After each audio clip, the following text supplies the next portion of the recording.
Right. I've just been finding myself in a lot of conversations where the problems we're trying to solve, as far as turning more opportunities into sales and impact for a business. It's the bridges. We're building bridges so that people don't fall through the gaps in the sales process. And so you probably have to start with making sure you're evaluating the sales process as a whole. But part of the micro of that is finding these holes. So you may need to adjust your sales process. Maybe you don't even have a sales process, or maybe someone listening to this has a team and not everybody follows a unified sales process. And I think that can create a lot of variables. And if so-and-so is following up manually and they forget, and then the other person's leveraging an automation, you can see where it can skew numbers and it's not reliable. So I'm just really passionate about seeing more of those holes filled with effective sales bridges, so that if you're looking at a pipeline, right, with stages, in between each stage is a chance for someone to fall through the cracks. What are we doing to move that person to the next stage, or disqualified? Not everybody in your sales pipeline is going to be a good fit, but you get what I'm saying. Exactly. If anything, to make sure we catch everyone up on speed on what we're talking about today, it's going to be a short one, but a good one. What we're speaking about today is when we kind of create this process that gets you from one point to the outcome that you want to get to, we're trying to unveil on what those problems are along the way, the holes found in your process that can, negatively affect you in the long run, right? One small hole can mean $1,000 to $100,000 or $1 million in your process if you don't catch this properly. So we're discovering those today. And one good example to kind of capture this is Jim Edwards, the creator of funnel scripts. He used to put these, or he found his success by learning how to do copywriting, and he would craft one of the best copy for his landing pages. And we would put it out there and get all this attention and noise and ads focused on this one landing page. He noticed that with all that effort of putting this together, he was only getting like no sales whatsoever.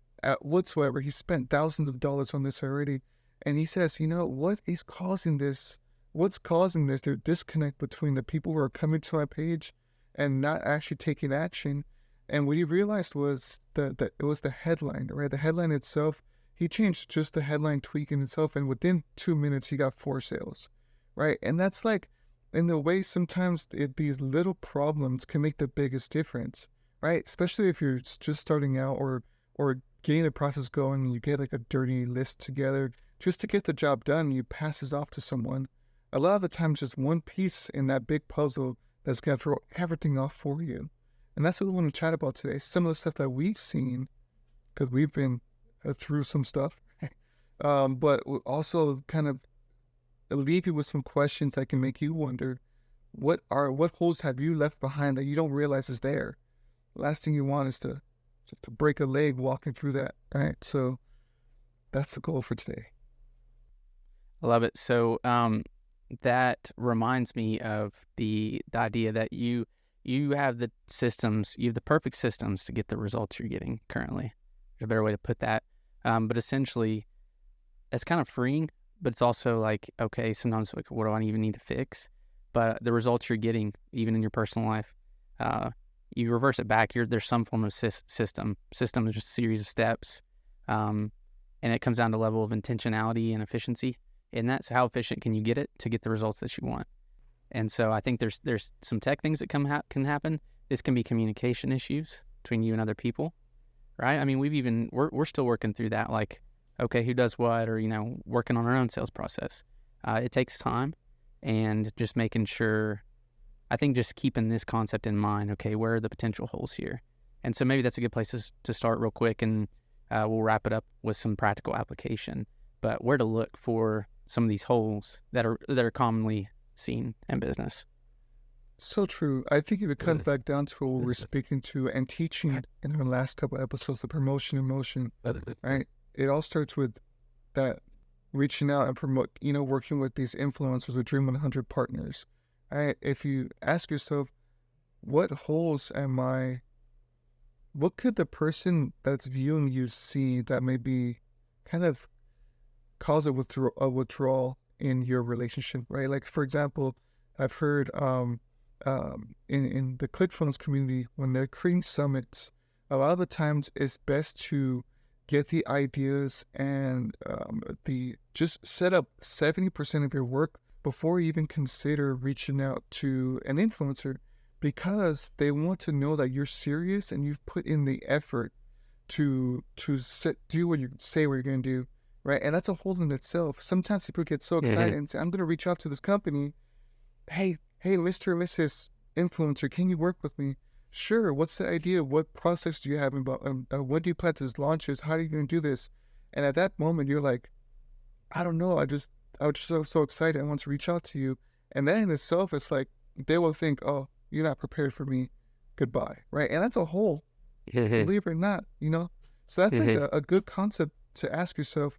If you stood in the shoes of the person that you're trying to impact, whether it be an influencer, a client, a partner, right? Even family, and you kind of put something out there, ask yourself, how will they react to this? Like, how does this look like in their shoes in this moment?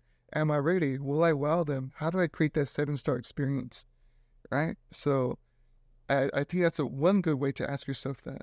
Yeah, out of 5, right? Out of 5. It's easy to not do that, right? It's like the curse of knowledge, or just, stuck in your own head, you're in your own way. Like, I've even heard like people recommend marketing agencies don't do their own marketing fully. Like, they still get the outside perspective. But yeah, like really putting yourself in the shoes. Like, how often have we sent a message and like, would I have received that well if I was on the other end? You know what I mean? But then sometimes it also comes down to like segmentation. Like, how can you get it to the right person? Because there'll be people at different stages, right? So you want it to match the stage that the person's at in their buying journey. No, exactly. That's 100%. And it comes back down to how will they react if I put this experience in front of them.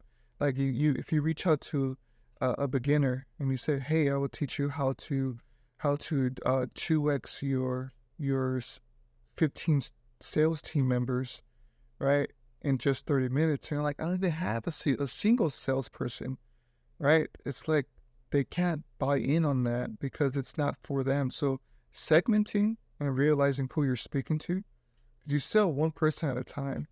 And I realized I didn't realize that until like lately, because I used to just put mass stories in front of a lot of different people, and these are people in different buyer journeys, and they won't take this well. Of course, I had a formula that was working for me very well, and I was getting like, out of every 10 people I reached out to, 1 to 2 were responded, engaged, but then the rest were like, don't ever respond to me or message me again, right? And I'm like, why? And that's gonna happen because they had, yeah, of course. But yeah, imagine it's like, I mean, there's gonna be a pruning to your email list no matter how valuable the thing is. no matter, And there's that's different so true. levels of it, right? There's plenty of people. It's like, certain newsletters, it's not like personalized newsletter right to you. There's, you know what I mean? There's the values there. That's a huge part of it. So like, I mean, you could be personalized and have no 100%. value to give. You know what I mean? You can spend all that time just to Yeah, be like, socializing, and it's like, well, what do you have for me? what You know? do you want? I think one good thing that one good lesson that you can walk away with that can help plugging these holes, and a resource that I like to reference, is the book. And I think you gave me this book. It was The Power of Moments, right? Did you share that one with me? Yeah. So I was still reading through that book, but it's given some really good ideas of how to create an experience in that person. Right? It can be an employer, it can be a client, it can be anyone. But if you change that experience from your normal script to, like I mentioned, a 7-star experience where they're like, wow, you did that for me, right? A lot of the times it makes them want to, the power of influence, or the power of reciprocity kicks in, liking, right? Yeah. Commitment, consistency, like there's a lot of powers behind it. Yeah. Does he talk about the potholes versus the pits, or like have you read that part? Exactly, as a Okay. whole. What does he call them? Holes versus Pits. versus Well, potholes? yes. Pits. Those Which one's the pits, bigger yep. one? No, Little the pits pits and are big potholes. like mountain. I don't know. Whichever one's the bigger that one, one that's what you itself. focus on, because a lot of people overlook the little ones if you can get the big ones right. That's what I remember taking away Yeah. from it. There's a story he shares of the hotel, the white glove Yes. popsicle.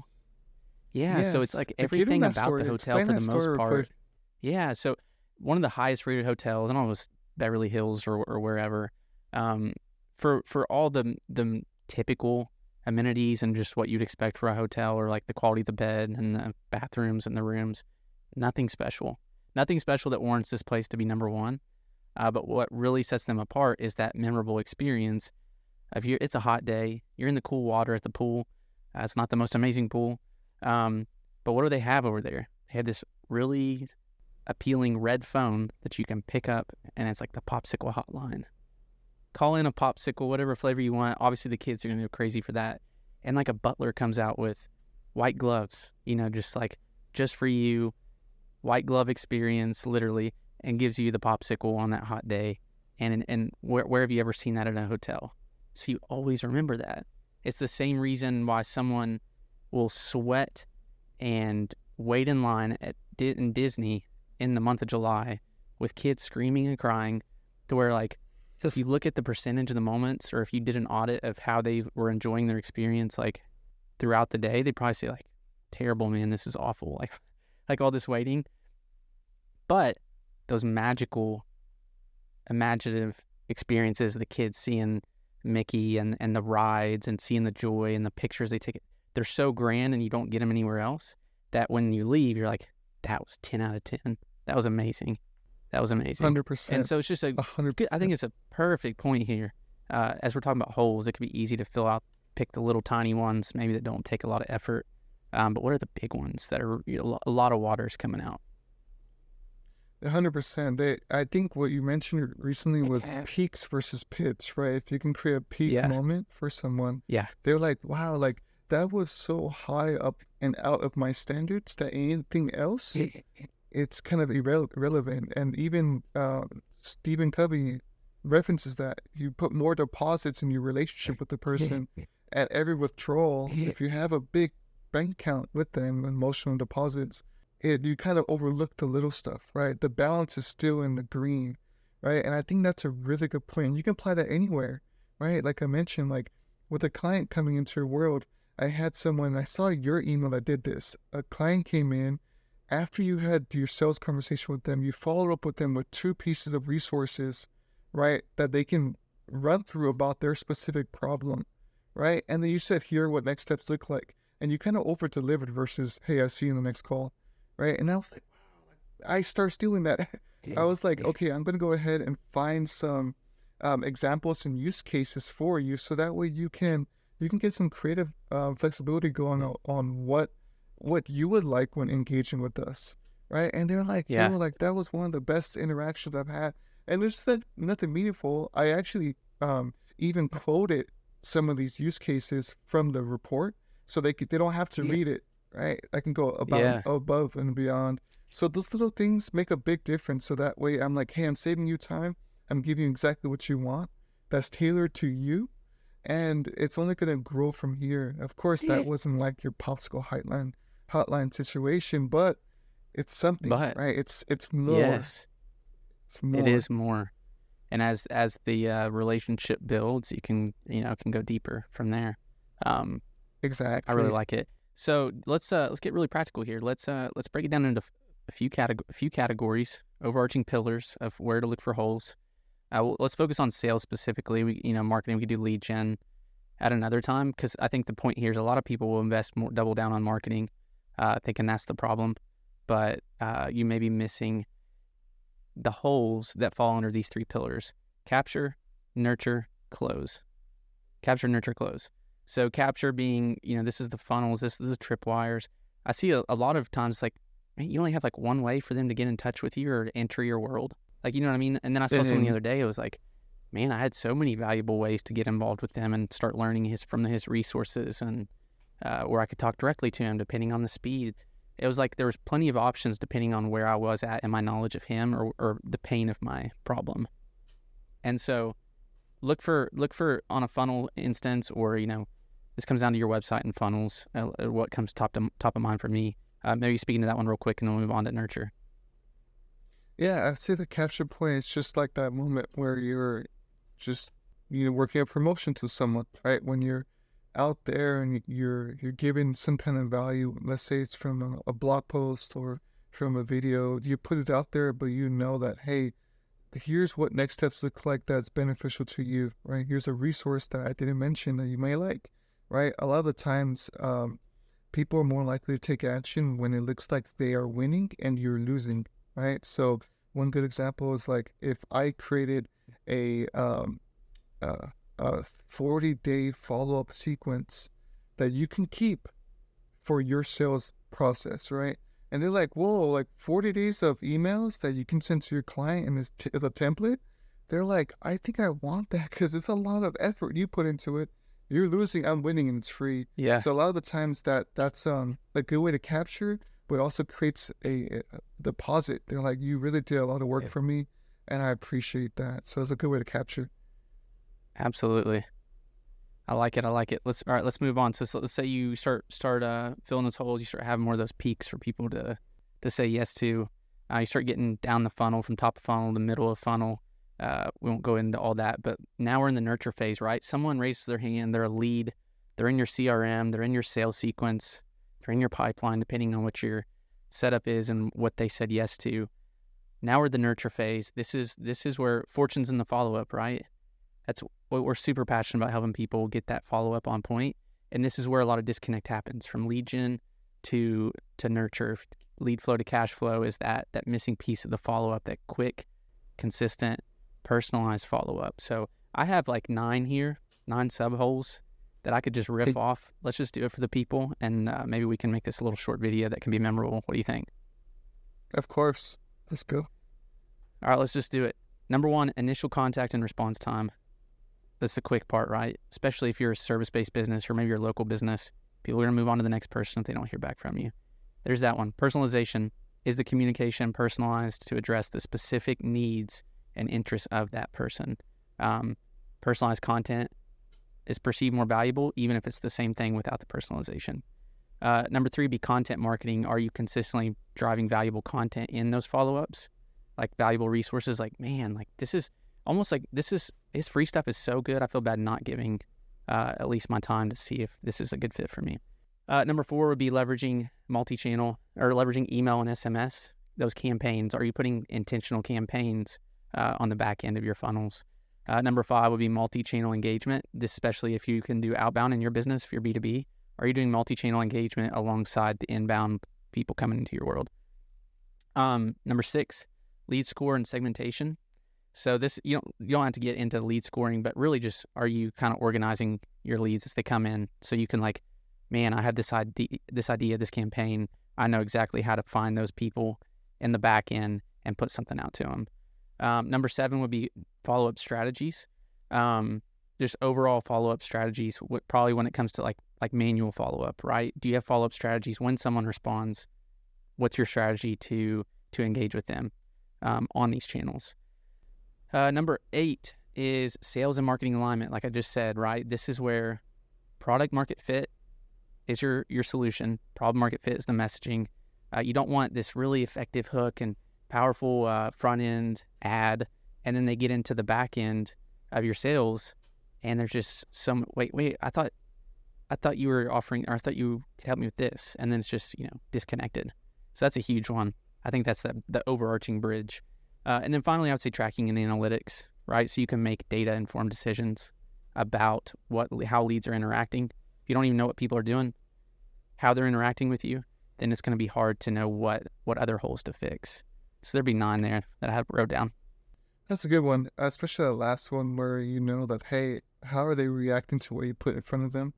That tells you like, hey, should I make adjustments, right? A lot of the times their actions speak louder than words. Like if they're telling you, hey, this was a great offer you've created, but no one bought it, right? It's like, is it really a good offer? Maybe you're telling me, but you didn't pay for it. So, seeing what they've done behind the scenes, if they clicked the ad or they responded or engaged or even purchased something, that tells you more than someone who just opened the email, right? With no action behind Totally. it. The analytics behind that makes a big difference. Absolutely. Big difference. Visibility, seeing it. So let's go to closing. I'll let you just riff off some ideas here if we're talking about closing the sale. Let's talk about like from the point of having a sales conversation, a discovery call, a full-on strategy call. People are different. Some people are one call close type of offer, but you get what I'm saying. If we're talking about closing the deal within a conversational route, taking sales calls.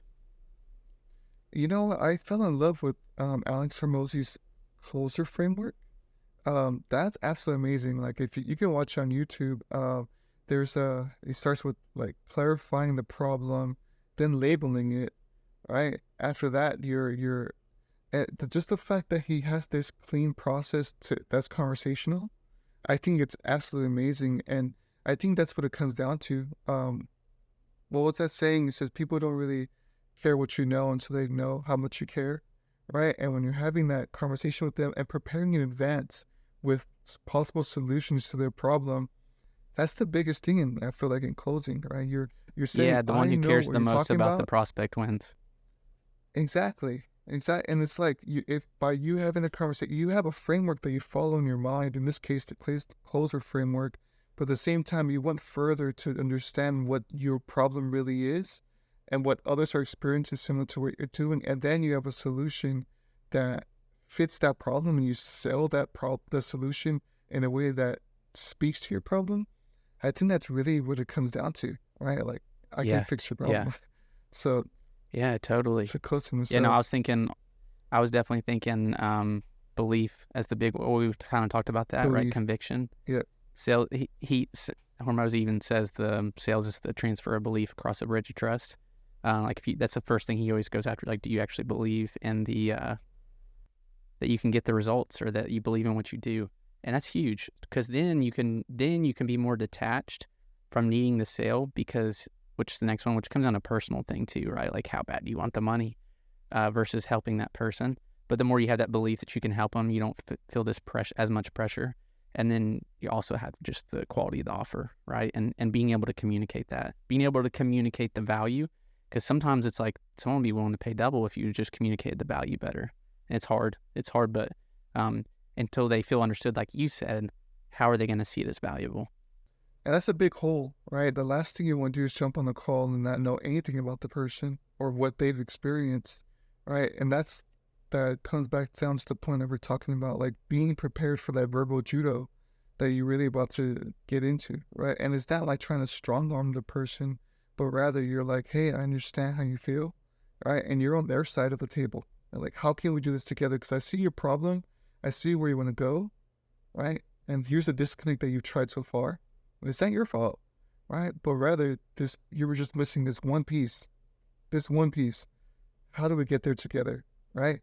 Now, a lot of times they're very receptive to that, extremely receptive, especially if you come off with that certainty, right? Like, I know I can help you. You know what I mean? Yes. It's a really good point. Difference maker. Good point there. Really good stuff. I like it. Let's do a little summary. Let's do a little recap and let the people go apply. We need to go apply and get on with our day. Yeah, definitely. What I've taken so far is that, hey, regardless of where you're at, the person you're interacting with is on a journey, right? From the moment you capture their attention to the moment that they say, hey, maybe I'll stick around and listen to what you have to say, to the point where they said, hey, I may raise my hand and want to buy your offer, right? There's a journey from beginning to end. And along the way, there's a lot of areas where they can trip up, right? They can say, whoa, like, that doesn't look right, right? If they think that, confused mind will always say no. If you allow those holes to be there to cause a confusion, they're more likely to take a step back and go back the other way, right? And that's the idea behind this. We want to be able to look at the whole path from you're on top of a ladder and you're looking down at what your prospect is doing. And along the way, you say, hey, let me improve this to create a 7-star experience for that person. Right? How do I fix this? Yeah. It don't have to be something you do manually all the time. You can create an asset for that will do that. An automation. You can create a resource just to fill that gap. And they will realize like, hey, you've done more for me. And now I'm going to walk all the way up into the end and then speak to you. And now you're kind of making sure that everything is covered in a bow. Right? And that's really what we're talking about today. How to make that experience a 7-star experience. Yes. And it comes down from just taking some time, right? Taking some time. I think a proper sales process or a sales audit in your messaging and everything that goes into sales, when you do that, everybody wins. Not just you, not only you, but the people you're trying to serve. Exactly. So I love that, man. Exactly. Then just infuse that into different. some really simple ways on the technical side. And if you're looking for help for that, hop into the community. We'd love to chat with you, and we're trying to just document as we go and trying to help everybody make it easier so you can actually have those human interactions with people, and they come ready because they've had that experience. They've had that 7-star experience already just in their first bits of interactions with you. Exactly. I love that. Well, we'll make sure we end this here so that way they can consume and chew on that. Right. Chew on it. We'll keep working on what the secrets of success are and make that a little bit more open source. Yes, sir. Catch you in the next one. See you. Hey, thanks for watching the Success Open Source Podcast. If you enjoyed this episode, we would love for you to subscribe and join the community. Until next time, take care, and let's all make success a little more open source.